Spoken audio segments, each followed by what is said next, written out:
Hello and welcome to the Academic Center for Writing presentation on traditional forms in poetry. This presentation was written and narrated by Jason Schneider, writing specialist in the ACW.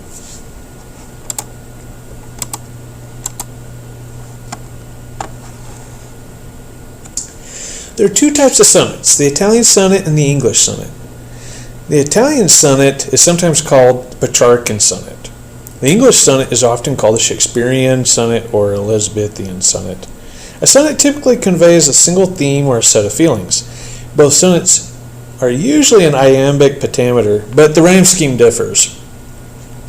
The English sonnet has an interlocking rhyme scheme indicated by the alternating rhyme at the end of each line.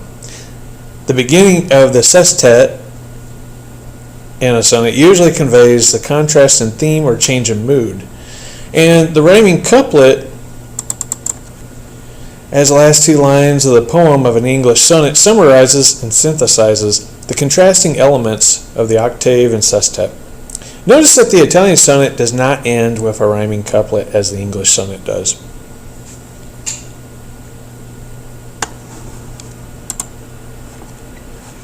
This is an example of an English sonnet by Shakespeare.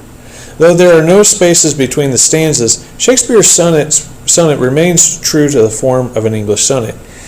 Notice that the mood changes in the sestet in line 9 where it says, "Yet in these thoughts."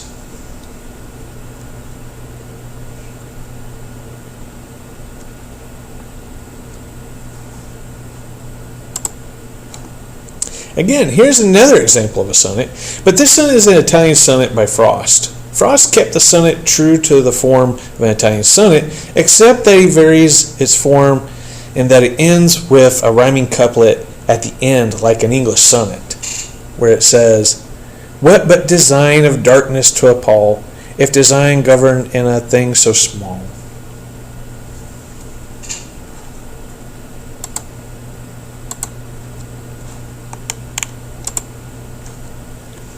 The rondeau has the same number of syllables in each line.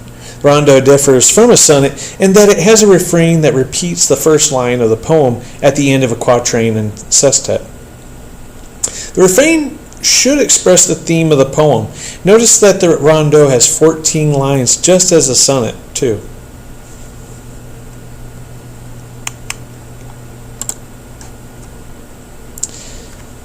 Bertram wrote a rondeau here that is equal in syllabic length of 10 syllables, except with variation in length in the refrain that has 7 syllables. A refrain is a line that repeats another line, but it doesn't always have to repeat word for word another line. A refrain can vary slightly in word choice or length a little.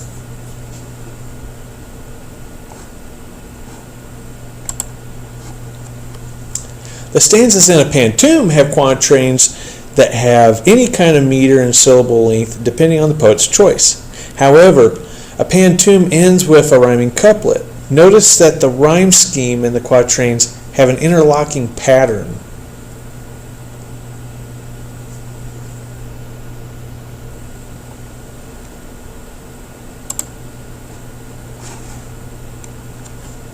Using this example by Clement Long, the repeating lines in the following stanzas are refrains, just as in a rondeau.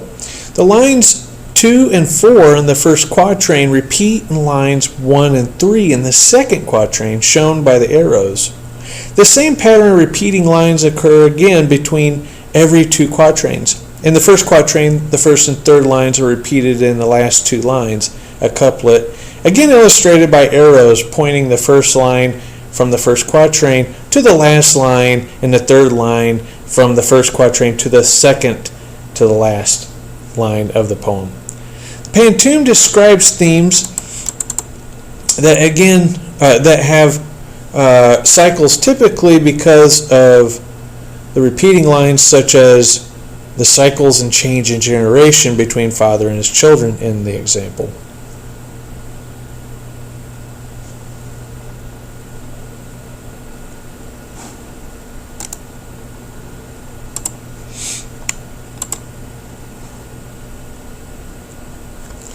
The villanelle uses a refrain just as the rondeau and pantoum.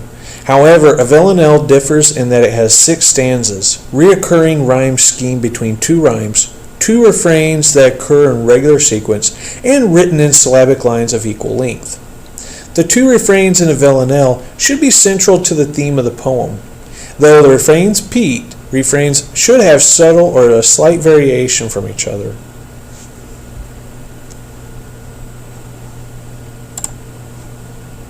Here's an example of a villanelle by Rilke. Though the refrain has been mentioned concerning the rondeau and pantoum, the refrain occurs often in a villanelle. The refrain, "I wake to sleep," is ironic, if not a paradox, and expresses a central theme of all life is destined to die. Later in the first refrain, "and take my waking slow," expresses that the poet is aware of this and will make the best of the time he has to live. Inevitable death is reinforced by the rest of the refrain, "by going where I have to go."